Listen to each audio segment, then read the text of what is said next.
만약에 우크라이나가 토마호크 미사일을 갖게 됐다면 이 전쟁이 다른 방향으로 전개됐을 가능성이 크다라고 보는 입장입니다. 러시아 국민들은 지금도 러시아를 다녀온 사람들 얘기 들어보면 지금 러시아는 전쟁을 하고 있는지 안 하고 있는지 잘 모르겠다라고 얘기를 해요. 전쟁은 우크라이나에서 벌어지고 있기 때문에. 그런데 토마호크 미사일이 떨어졌다? 러시아 국민들이 이제는 공포감을 느낄 것이고 전쟁의 공포와 또 불만과 결국 푸틴 대통령을 향할 것이기 때문에 푸틴 대통령의 그 정권이 어떻게 될지 모른다는 거죠. 북한 특수작전군과 전투 공병, 군사건설 인력들은 실전 경험을 체득을 하고 있습니다. 어떻게 피를 통해서 K방산이 사실은 우크라이나 침공 이후에 날개를 달았어요. 이런 남의 고통을 통해서 우리가 사실은 K방산이 이렇게 지금 경제적인 부를 창출하고 있기 때문에 어떤 도의적 차원에서 보면 우크라이나는 군사 원조를 눈만 감고 있을 수는 없습니다. 여기서 반전입니다. 그렇다면 우리는 대건 사업에 있어서 우크라이나만 볼 것인가? 러시아는 왜 안 봐야 되나요? 러시아를 왜 봐야 되냐면 네, 안녕하세요. 한국국가전략연구원의 두진호 유라시아 연구센터장입니다. 만나뵙게 돼서 반갑습니다.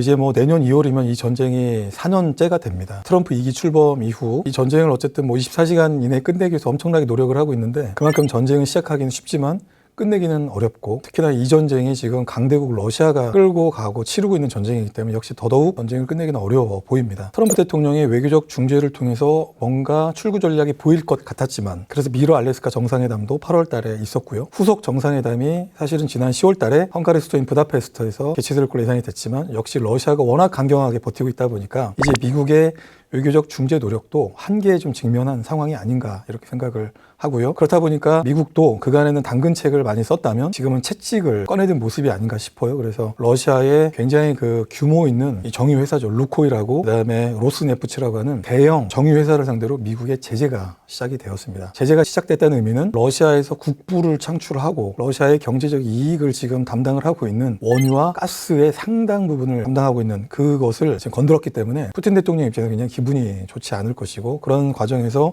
미러 관계가 미러 알래스카 정상회담 이후에 지금은 일정 부분 후퇴한 것이 아닌가 이렇게 좀 볼 수가 있겠습니다. 전쟁이 장기화하다 보니까 러시아도 지치지만 우크라이나는 더 많이 지치고 있고요. 또 우크라이나를 돕고 있는 유럽연합과 북대서양 조약기구 이른바 의지의 연합도 사실 많이 지쳐 있는 것도 사실입니다. 전반적으로 조 바이든 행정부와 비교했을 때 미국을 포함한 이 민주주의 진영의 우크라이나에 대한 군사 원조의 총 볼륨이 조 바이든 정부와 비교해서 3분의 1 정도로 확연하게 좀 줄어들어 있는 그런 상태이고요. 러시아가 절대 포기하지 않고 주간 단위로 50제곱킬로미터 정도를 야금야금 우크라이나 영토를 계속 점령을 해 나가고 있는 상황이다 보니까 젤렌스키 대통령이 이제 호소를 합니다. 무엇을? 토마호크 미사일을 좀 지원해달라. 트럼프 대통령 거의 결심이 끝났다. 그런데 10월 달에 젤렌스키 대통령이 워싱턴 DC를 방문했는데 지도를 던졌다고 합니다. 지도를 던졌다고 하고 그리고 토마호크 미사일이 미국에도 재고가 부족하다. 다시 얘기해서 미국은 우크라이나에 토마호크 미사일을 지원할 의사가 없다. 결과적으로 이렇게 된 겁니다. 만약에 우크라이나가 토마호크 미사일을 갖게 됐다면 저는 상당히 이 전쟁이 다른 방향으로 전개됐을 가능성이 크다라고 보는 입장입니다. 우리가 알고 있는 것처럼 토마호크 미사일의 최대 능력, 사거리가 2,500km입니다. 물론 미국이 2,500km 사거리를 가진 성능 개량된 미사일을 승인을 하지는 않았겠죠. 그렇다 하더라도 토마호크 미사일을 만약에 우크라이나가 사용을 한다는 그 자체는 이런 의미가 있는 거죠. 자, 지금 전쟁은 우크라이나 영토에서만 대부분 진행이 되고 있습니다. 그런데 이제 토마호크 미사일이 러시아 본토를 타격한다. 혹시라도 2,500km의 사거리 능력을 가진 미사일이 러시아 본토를 타격한다. 크렘린궁 지붕을 넘어서서 페름이라든지 예카체린부르크, 따따르스탄 이런 곳에 집중적으로 우크라이나는 공격했을 가능성이 있는 겁니다. 다시 얘기하면 이 전쟁의 전선이 이제 러시아 본토로 확장이 된다는 그런 의미가 있겠고 러시아 국민들은 지금도 러시아를 다녀온 사람들 얘기 들어보면 지금 러시아는 전쟁을 하고 있는지 안 하고 있는지 잘 모르겠다라고 얘기를 해요. 그만큼 전쟁은 우크라이나에서 벌어지고 있기 때문에. 그런데 토마호크 미사일이 떨어졌다? 러시아 국민들이 이제는 공포감을 느낄 것이고 전쟁의 공포와 또 불만과 그런 것에 대한 경제 충격에 결국 푸틴 대통령을 향할 것이기 때문에 푸틴 대통령의 그 정권이 어떻게 될지 모른다는 거죠. 당장 내년에 총선해질 수도 있고 혹은 반정부 시위가 일어날 수도 있고요. 그런 차원에서 토마호크 미사일을 젤렌스키 대통령이 그렇게 갖고 싶다고 호소하고 울부짖었는데도 미국이 승인하지 않았고 의지의 연합이 같이 젤렌스키 대통령을 도와서 미국을 압박을 했음에도 불구하고 토마호크 미사일을 갖는 정치적, 군사적 파급 효과가 워낙 크기 때문에 미국은 그런 선택보다는 러시아에 대한 직접적인 경제 제재를 강화시킴으로써 협상 테이블로 러시아를 끌어들이는 이런 전략을 지금 취하고 있는 겁니다. 저는 좀 단호박인데요. 트럼프 대통령은 절대 우크라이나에 토마호크 미사일을 공급하거나 혹은 유럽이 국제서양 조약기구가 그들의 펀딩으로 토마호크 미사일을 사서 우크라이나에 공급하는 것을 반대할 겁니다. 북한 특수작전군의 이 러시아 파병이 저는 굉장히 위협적이다라고 생각을 해요. 물론 지금 이재명 정부에서 어떤 뭐 한반도 비핵화라고 하는 대북 통일 정책들을 추진하기 위해서 다양한 군사적 긴장 완화 조치를 하고 있는 과정에서 북러 혈맹이 초래할 현재 진행형의 어떤 위협에 대해서는 침묵하는 부분도 저는 없지 않다라고 생각을 합니다. 이제부터 제가 이제 북러 혈맹이 초래할 한반도에 대한 위협을 몇 가지 좀 말씀을 드리고자 하는데요. 첫 번째는 북한 특수작전군이 최대 연평균 2만 명 정도가 특수작전군을 포함한 전투공병과 군사건설 인력이 러시아의 특별군사작전에 동원이 되고 있는 것으로 추정을 하고 있습니다. 문제는 북한은 6.25 전쟁 이후에 단 한 번도 10,000명이 넘는 혹은 5,000명이 넘는 대규모 군사 병력을 파병을 한 적이 없습니다. 그런데 이번에 엄청난 결심을 통해서 출구 전략을 썼고 연평균 2만 명에 가까운 전투 병력을 러시아에 파병을 했다는 것이죠. 북한 특수작전군과 전투 공병, 군사건설 인력들은 이제 실전 경험을 체득을 하고 있습니다. 어떻게 피를 통해서 체득을 하고 있고 일정 기간 6개월 내지는 뭐 3개월 혹은 6개월 혹은 뭐 그 이상 혹은 그 이하의 어떤 임무 수행 기간이 끝나고 나면 부대 교대를 시켜줘야 됩니다. 그것이 북한의 어떤 군사력 운용에 있어서도 크게 도움이 됩니다. 왜냐하면 한 사람의 장병이 선발투수와 같은 능력치를 발휘할 수 없기 때문에 로테이션을 시켜줘야 되죠. 그 얘기는 북한 11군단, 이른바 폭풍군단, 우리 에이펙 열심히 하고 있을 때 김정은 위원장이 11군단에 가서 병사들하고 어깨동무하고 또 치열업하고 격려해줬죠. 그 11군단의 전 병력이 실전 경험을 체득을 할 수 있다는 의미가 있겠고요. 거기서 끝나지 않죠. 실전 경험을 체득한 11군단이 이른바 4251 전연군단의 일부 이렇게 로테이션으로 작전 통제를 받거나 특정한 임무 수행을 위해서 일시적으로 그 지휘 관계를 변경시켜줘서 11군단에 소속된 특수작전군이 전연 군단의 병력들과 같이 일정 기간 생활을 같이 하고 교육 훈련을 같이 한다. 직간접적인 실전 경험들을 북한 전 전투 병력들이 공유할 수 있다는 겁니다. 이게 첫 번째고요. 두 번째, 사실 우리가 어떤 무기 체계를 만들어가는 과정에 있어서 기술도 중요한데 가장 중요한 건 전투 데이터 값들이 잘 수집이 되어서 무기를 만들어 가는 과정에서 그런 데이터들이 입력이 되고 활용이 되어서 최적화시켜가는 과정이거든요. 근데 우리는 오롯이 그런 전투 데이터 값을 100%에 충족하는 그런 전투 데이터 값을 예를 들면 갖지 못합니다. 예를 들어볼까요? 우리 야전에서 평소에도 K9 자주포 실전 훈련을 하죠. 그러니까 K9 자주포가 타격을 합니다. 근데 최대 사거리가 40km잖아요. 그러면 우리 K9은 40km 표적에 대해서 타격을 할 수 있을까요? 못합니다. 왜? 이제 훈련장이 다 도시화되어 있고 민간 시설과 다 붙어 있기 때문에 최대 사거리가 40km지만 보통 2km 혹은 3km 내외의 표적에 대해서밖에 사격을 못한다는 얘기죠. 그 얘기는 전투 데이터 값이 충분하지 않다. 더군다나 야지, 평지 혹은 기온이 막 20도 이하로 떨어져 가는 정말 특수 조건 하에서 이런 기동도 사실상 전혀 이루어지지 않고 있기 때문에 그 무기 체계가 100% 모든 상황을 다 충족한다고 볼 수 없는 취약성도 사실은 구조적으로 가질 수밖에 없는 겁니다. 그런데 북한은 현장에서 직간접적으로 그런 것들을 다 보고 체득을 하고 전투 데이터 값을 수집을 하고 나아가서 제가 북한의 어떤 특수작전군 부대 지휘관이라면 러시아군과 협조를 해가지고 전후 분석 팀을 꾸려서 러시아로부터 그런 전쟁과 관련된 교훈과 관련된 부분들을 엄청나게 수집을 해서 국방력 현대화에 필요한 광범위한 전투 데이터 값을 수집을 할 것 같습니다. 이를테면 우리가 이제 현대전의 특징 중에서 가장 괄목할 만한 21세기의 발전된 모습은 사람이 수행해왔던 전투 수행 방식에서 이제는 인공지능이 탑재된 유무인 복합 전투 체계를 활용을 합니다. 대표적인 게 이제 무인 공격기가 되겠죠. 실제 러시아, 우크라이나 모두가 인공지능을 탑재해서 모든 작전 수행 과정, 전투 수행 과정을 이제 AI로 인해서 지휘 통제 체계, 의사 결정 체계를 자동화 시켜 나가고 있는 겁니다. 이것도 결국은 데이터가 필요한 것이죠. 북한은 현장에서 그런 데이터 값을 수집을 하고 있고 그것을 해석을 하고 있고 북한의 어떤 작전 환경에 맞게끔 무기 체계를 앞으로 발전시켜 나갈 겁니다. 그래서 지금까지는 북한이 탄도미사일이라든지 장사정포 이런 것들에 더해서 질적, 양적 대량 생산을 통해서 남북한 어떤 재래식 전력의 균형을 깰 수 있는 날이 좀 가팔라지는 것이 아닌가 저는 이렇게 생각을 합니다. 북한 특수작전군의 러시아 파병 소식이 전해졌을 때 사실은 이제 어느 임계점에 이르게 되면 아마도 살상무기를 지원하는 것도 충분한 검토가 이루어졌고 거의 결심만 하면 되는 상황까지 가지 않았던가 저는 이렇게 좀 추정을 하고 있는데 그럼에도 불구하고 전쟁이 장기화하고 있고 가치연대에 속한 정확하게는 의지연합에 속한 미국과 상당수 유럽연합과 북대서양 조약기구 회원국들이 우크라이나에 대해서 군사 원조, 경제 원조 그리고 인도적 지원을 이렇게 하고 있는데요. 그들 국가도 한계가 있을 수밖에 없죠. 그렇다고 자기들도 쥐어짜서 경제가 어려운 가운데서 무한적으로 우크라이나를 도울 수만 없기 때문에 이제 유사 입장국에 이렇게 SOS를 하는 겁니다. 그중에 K방산 능력을 가진 한국은 굉장히 좋은 파트너죠. 그런데 우리는 마찬가지로 한국과 러시아의 특수한 이제 관계가 있는 것이기 때문에 그런 차원에서 아직까지는 살상무기를 지원을 안 했고 조 바이든 정부에서도 그걸 잘 이해해줬고 지금은 미국조차 우크라이나에 대한 군사원조를 줄이고 있기 때문에 그런 미국이 우리 보고 무기를 전해라 또 압박하기에는 명분이 좀 부족한 편이고요. 다만 나토라든지 유럽연합 차원에서는 한국이 나서서 좀 좋겠다라고 하는 얘기들을 계속적으로 할 것 같습니다. 그 이유는 K방산이 사실은 우크라이나 침공 이후에 날개를 달았어요.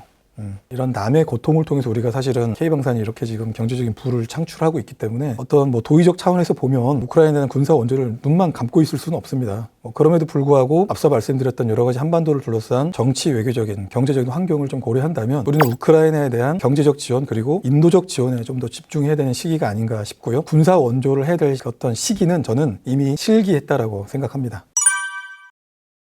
어쨌든 우리 K방산은 우크라이나 전쟁이라고 하는 문명사적 사건 때문에 날개를 다른 건 명확합니다. 그래서 꼭 집어서 말씀을 드리면 2021년에 K방산의 총 수출액이 72.5억 달러 정도, 2022년이 되면 거의 173억 달러로 펀덤 점프를 했죠. 나아가서 일부 국가에 대해서만 K9이나 K2 전차, 천궁이라든지 수출했다면 이제 수출 국가도 많아졌습니다. 그런 굉장한 값진 성과를 이렇게 좀 누리고 있고요. 역시 대한민국 K방산이 갖고 있는 강점이라고 한다면 대한민국의 성실성, 빠른 납기 이런 것들이 있겠고 그리고 우리는 이제 사실은 한미 동맹 안에서 이런 것들이 결국 궁극적으로는 나토와도 상호 호환성 나아가서 상호 운용성을 갖고 있기 때문에 별다른 표준화의 노력 없이 그대로 그냥 우리가 쓰는 걸 생산해서 판매해도 전혀 북대서양 조약기구 회원국들이 사용하는데 문제가 없을 정도로 그런 호환성과 상호 운용성이 있겠고요. 역시 가격 경쟁력입니다. FA-50 경공격기라든지 K2 전차, K9 자주포 이런 것들은 브래들리 전차나 여타 미국이나 독일의 레오파르트 전차나 이런 것들과 비교했을 때 굉장히 가성비 있는 무기 체계들이기 때문에 이제 유럽이 한국의 K방산 시장을 다시 보기 시작을 한 겁니다. 같은 돈인데도 그 이상의 성능을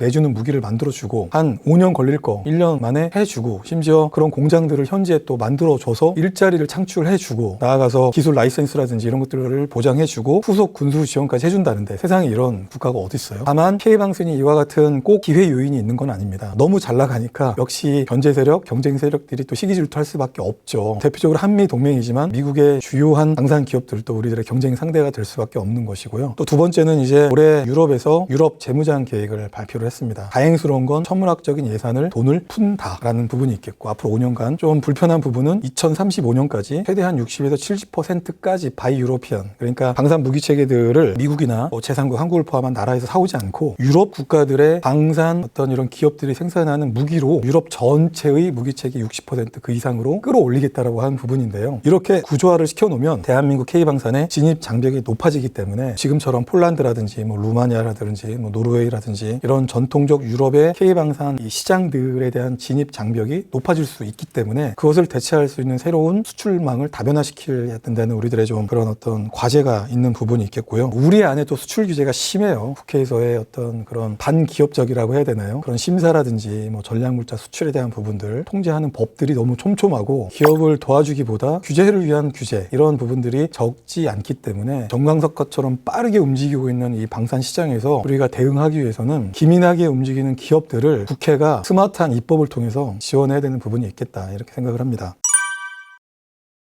저는 우크라이나 전후 복구를 얘기를 한다면 우리는 늘 우크라이나만 이야기합니다. 근데 우크라이나의 전후 복구 지원하는 게 쉽지 않습니다. 왜냐하면 대한민국 우크라이나의 재건지업 사업과 관련돼서 여러 가지 좀 스크래치가 있는 게 지금 사실이고 그렇다 보니까 우크라이나에 진출하고자 했던 여러 기업들이 정치적인 일로 인해서 진출을 해야 되나 말아야 되나 이런 고민이 있을 수밖에 없는 거죠. 또 한 가지는 우크라이나에 진출하는 것 자체가 어렵다는 겁니다. 왜냐? 우크라이나에 더 많은 기여를 한 폴란드, 루마니아를 비롯한 유럽의 주요국들이 앞다퉈서 전쟁 이후에 우크라이나에 진출해서 제2의 마샬 플랜의 낙수 효과를 받고 싶겠죠. 그런데 우리는 지정학적으로 너무 떨어져 있어요. 그리고 그런 유럽 국가들에 비해서 딱히 우리가 우크라이나에 질적 양적으로 무엇을 했는가를 그렇게 보면 크지 않다는 겁니다. 그럼에도 불구하고 우리는 여전히 강점이 있습니다. 대규모 인프라 및 사회 간접시설에 대한 건설 경험이 우리는 충분히 있고요. 또 우크라이나가 전쟁 이후에 또 관심 가질 부분들이 역시 국방력, 재건이죠. 그렇다면 우크라이나의 무기 체계들도 결국 나토 표준으로 지금 가고 있기 때문에 지금 쓰고 있는 T-72 전차라든지 BMP, 구소련의 장갑차들 이런 이제 어떻게 보면 소련과 그리고 러시아를 기억하게 만드는 유사한 유물들은 다 없애야 됩니다. 지금 어쩔 수 없이 소련제를 쓰고 있지만요. 전쟁 이후에는 의도적으로라도 나토 표준에 부합하게끔 모든 무기 체계를 다 바꿔야 됩니다. 그런데 과연 그때쯤 되면 유럽에 있는 뭐 독일의 혹은 프랑스의 혹은 영국에 있는 방산업체들이 유럽 재무장을 위한 유럽의 수요와 우크라이나의 수요를 다 따라갈 수 있는가? 그럴 수 없습니다. 그렇기 때문에 이 또한 우리 K방산 시장이 저는 뭐 충분히 앞으로도 발전 잠재력이 충분하다고 생각을 합니다. 여기서 반전입니다. 그렇다면 우리는 재건 사업에 있어서 우크라이나만 볼 것인가? 러시아는 왜 안 봐야 되나요? 러시아도 같이 봐야 되죠. 러시아를 왜 봐야 되냐면 전쟁이 끝나고 나면 어쨌든 한러 관계는 어떤 식으로든 개선이 될 겁니다. 그 전에 전쟁이 끝나고 나서부터 한러 관계를 개선시키려고 하는 노력은 너무 늦고요. 지금부터 어떤 국제사회가 한국이 기대하는 신의, 성실, 원칙을 벗어나지 않는 수준과 범위 내에서 한러 관계를 적절하게 관리를 해갈 필요가 있겠고요. 전쟁 이후에 러시아도 재건 사업할 게 한둘이 아닙니다. 일단 재건을 해야 될 것도 많고 두 번째는 재건을 해야 될 인력이 없습니다. 제조, 운송, 특히 건설 분야에서 사람이 없어요. 사람이 없어서 누굴 갖다 쓰냐? 북한 노동 인력들 그리고 중앙아시아 노동 인력들이 녹아난 상황이죠. 지금이야 러시아가 국제사회의 제재를 눈 깜빡하지 않고 그냥 막 위반하면서 북한 노동력을 갖다 쓰고 있잖아요. 그런데 전쟁 이후에는 러시아도 어떻게 보면은 이미지 관리를 해야 됩니다. 이제 국제사회에 다시 G8이라든지 G20이라든지 국제사회의 무대에 이제는 복귀를 하려면 지금도 정상국가라고 자기들은 생각하지만 외부가 바라보는 정상국가화가 되기 위해서는 서방과의 관계도 중요한데 그런 차원에서 우리가 진출할 수 있는 저는 공간이 열려있다고 생각을 합니다. 그래서 러시아가 겪고 있는 제조업이라든지 운송, 건설의 어려운 인력난들, 기술난들을 왜 우리 기업들이 못하겠습니까? 나가서 부서진 러시아의 쿠르스크의 아파트를 건설해 줄 수가 있고 첨단 기술이 굉장히 중요한 시대인데 제재 때문에 러시아가 사실은 첨단 기술 혁신, AI 혁신이 굉장히 어려운 상황입니다. 어떻게 보면 이제 한미 정상회담을 통해서 GPU를 26만 장 이상을 앞으로 확보하게 되면 거의 뭐 미국, 중국에 이어서 AI 강국으로 발돋움할 수 있는 그런 이제 기술력을 확보해 나갈 가능성이 커지기 때문에 그런 차원에서 러시아는 굉장히 한국이 좋은 파트너라고 인식을 할 것이고요. 재건 사업과 러시아의 어떤 혁신 경제 발전을 위해서도 반드시 한국에 손을 내밀 것이다. 그래서 전쟁 이후의 재건 사업은 우크라이나에만 국한된 것이 아니고 러시아도 열려있는 시장이다. 저는 이렇게 생각합니다.